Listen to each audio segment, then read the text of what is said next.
This is Lucy's week 3 video recap. So we're going to start out by charging our clicker, which is what we've been doing at the beginning of each training session. Just reminding the dogs that the clicker means a reward is coming. I'm not asking Lucy to do anything right now, literally just clicking followed by delivering a treat. And then from there we're going to move right into our food luring.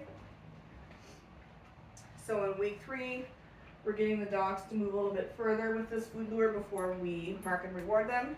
Good girl. We've also been pairing this with their name. Lucy.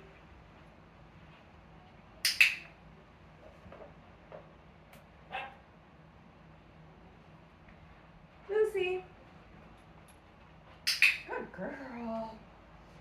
We also introduced using a leash to them this week, so I'm going to have her practice some of the skills that we've been working on while she's wearing a leash.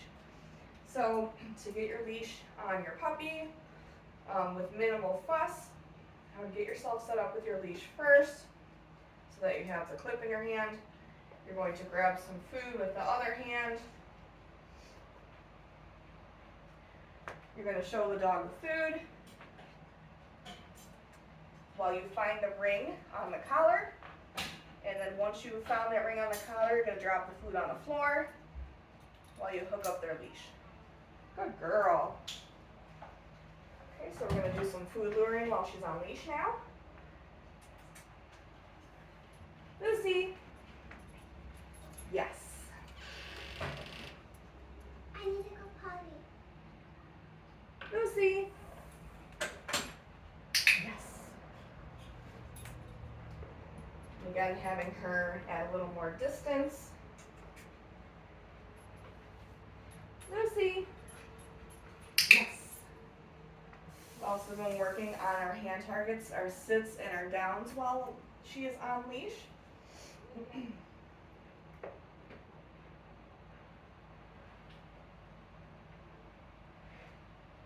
Lucy, go get it.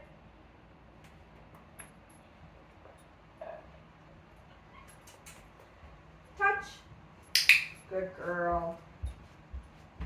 We're making sure with our touch that we're practicing this using both hands. So I'm just switching my leash hand and my clicker hand. Or I'm sorry, my clicker hand and my treat hand. Lucy, touch. Good girl. Touch.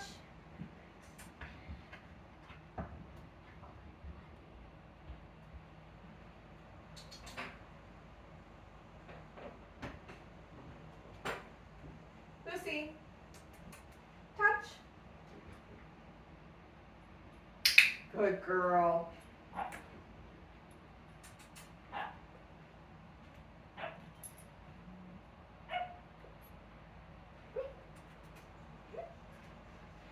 Sit.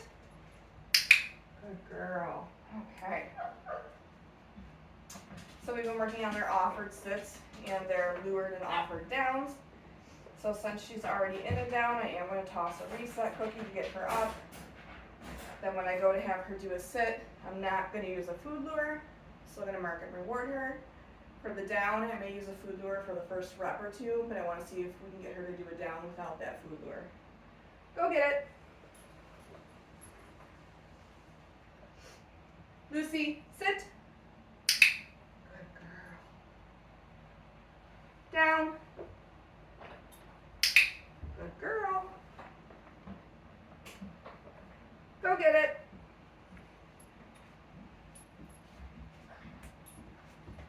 Lucy.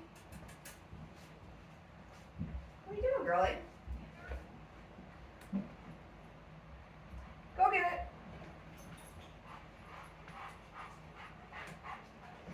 Lucy, sit. Stop it. Down. Good girl. And when we go to take that leash off, we're going to do the same thing. We're going to grab a piece of food, get her good and interested in that food while we unclip that leash. Good girl.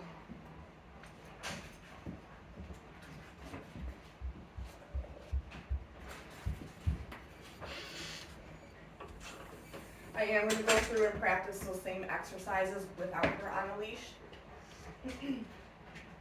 Go get it. Lucy.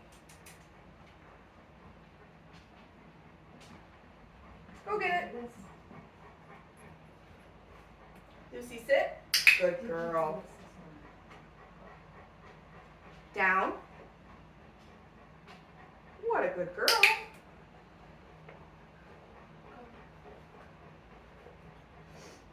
Go get it.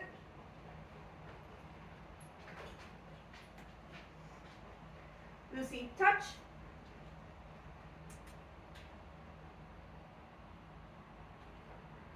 So since she's struggling a little bit with the touch today, I am going to put food back in my hand to start out with your touch. Yes, good girl. You dropped it.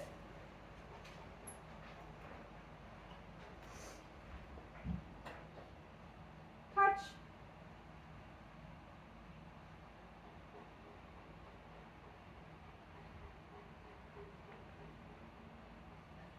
Touch.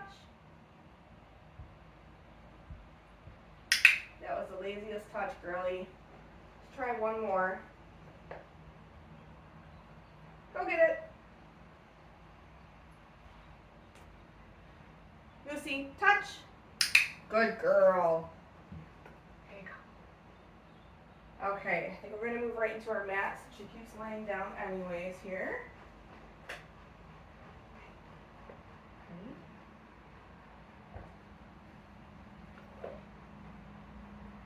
Go get it. You didn't see me throw it, did you? Go get it.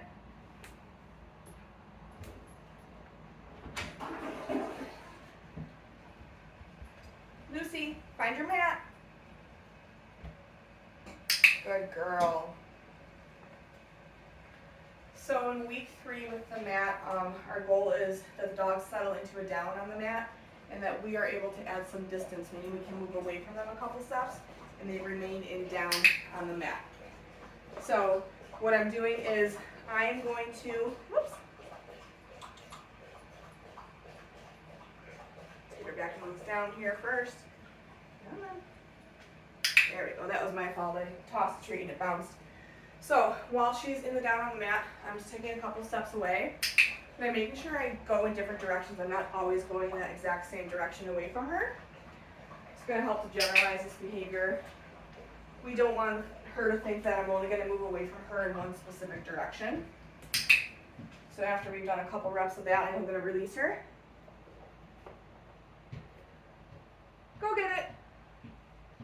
And we want to be releasing our dogs off the mat in different directions as well. Lucy, find your mat.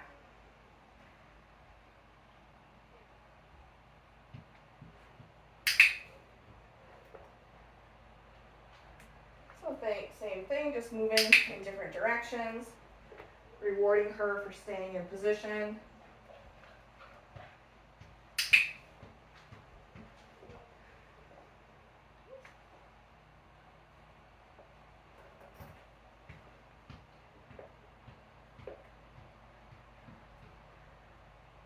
Lucy, go get it. And we'll go through that one more time real quick. Find your mat. Good puppy.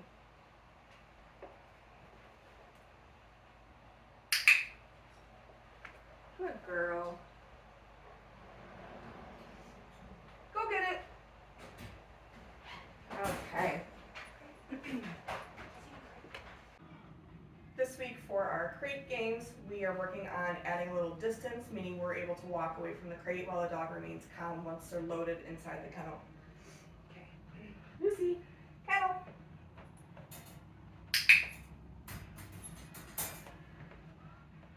Good girl. So I'm just taking a couple steps away from her as long as she remains calm, meaning she's not whining, she's not pawing at the crate. Then I'll return back to her and mark and reward. Good girl. When I'm going to go to let her out of the crate, I am going to meet her just inside the door with my hand with a piece of food in it before I give her her release cue to get out of the crate. So showing her I have the food. Okay, using that release cue to let her out. Lucy, kennel.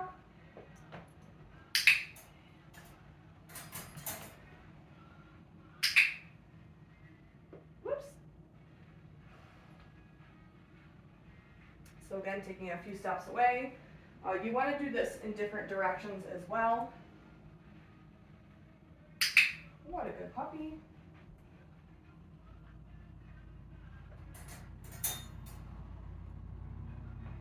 Okay. Lucy. Moving right into some name recognition. Go get it. They're flying cookie game here. Lucy.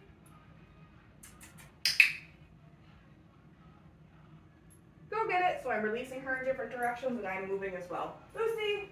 Clicking and rewarding as soon as she responds to her name. And rewarding fairly close to my body. Go get it. Lucy.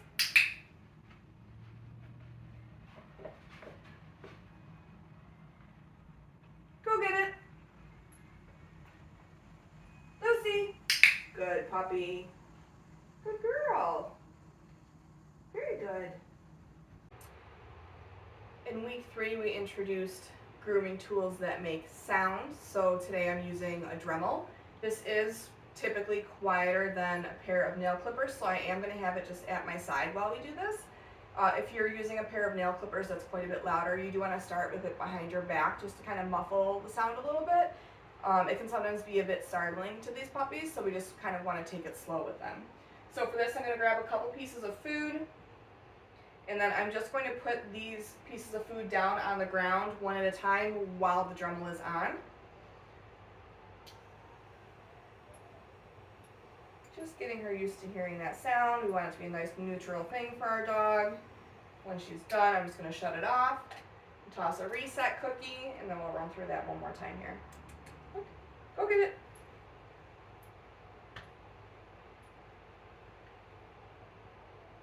So grab a couple pieces of food again. Bring that Dremel out.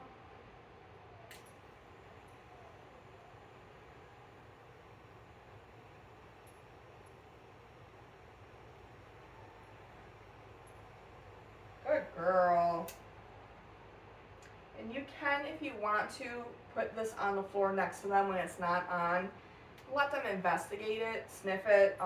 Again, you want it to be a nice neutral thing for them. So as long as they're not trying to chew on it and use it as a toy, you can absolutely let them kind of sniff it and see what it is. Good girl.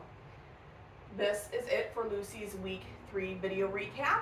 Make sure that you're watching your video library and that you're looking through your handouts. Those will have more detailed instruction on all the skills that we've been working on with these guys. Good job, girly.